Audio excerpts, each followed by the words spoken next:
প্রিয় বন্ধুগণ, আমি আপনাদের কাছে একটা প্রশ্ন জিজ্ঞাসা করছি, যার উত্তর অনেকে দিতে পারে না, কিন্তু ইহা এমন একটি প্রশ্ন, এই উত্তর সবারই আপনাদের জানা উচিত। আপনি স্বর্গে কি যাচ্ছেন? বাইবেল বলে আমরা ইহা কিপরি জানব? প্রথম আমাদের ঠিক রাস্তায় যাওয়া উচিত। বাইবেল বলে, যিশুকে তুমি হৃদয়ে বিশ্বাস করো, তোমরা সবে স্বীকার করো প্রভু যিশু মৃত্যু থেকে উঠেছি, তাহলে তোমরা সবে মুক্তি পাবা। কারণ যিশু হয়েছে আমাদের সবার একমাত্র পথ। যিশু কইলে আমি একমাত্র পথ।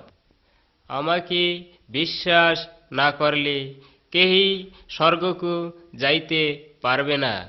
অন্য কোনো পথ দিয়া আমরা স্বর্গে যেতে পারবো না, কারণ স্বর্গে যাওয়ার জন্য যীশুখ্রিস্ট আমাদের একমাত্র পথ।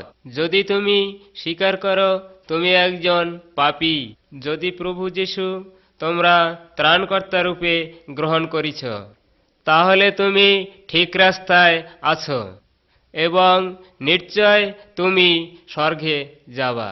তোমার জীবনের অনেক পরিবর্তন দেখা যাবে, কারণ একটি নূতন জীবন। তোমার নিজের জীবনকে দেখো, পরিবর্তন আছে কি না। ঈশ্বর কেবল পাপ তোমার ক্ষমা করে না, সে তোমারে একজন নতুন মানুষ গড়ে তুলবে। অনেকজন মনে করে কিছু ধর্মকাজ করলে পাপ থেকে মুক্তি পাবে। তুমি ধর্মকাজ করিলে পাপ থেকে মুক্তি পাবে না, কেবল যীশুখ্রিস্টই তোমাদের মুক্তি দেবে। যখন সে তোমাকে মুক্তি দেবে, তখন তুমি নতুন মানুষ হবা।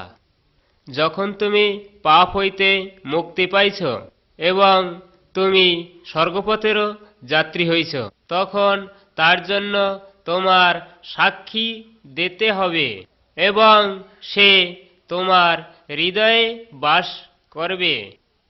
তুমি আর একা না, তুমি তাহার সন্তান এবং সে তোমারই পিতা। বর্তমান তুমি তার সঙ্গে বিশ্বাসে কথা বলতে পারো। বর্তমান তুমি জানতে পারছো যে সব পাপ তোমার ক্ষমা হইয়া গেছে এবং তুমি শান্তি ও আনন্দ পাইছ। নিজের জীবনকে আগে দেখো। যদি তোমার এই তিনটি চিহ্ন জীবনে দেখা যাইতেছে, তবে তুমি স্বর্গপথেই আছো। যিশু বলতেছে যে আমার কাছে যে আসে আমি তাহাকে বাইর করে দিই না। আসেন আমরা যিশুর নিকটে যাই।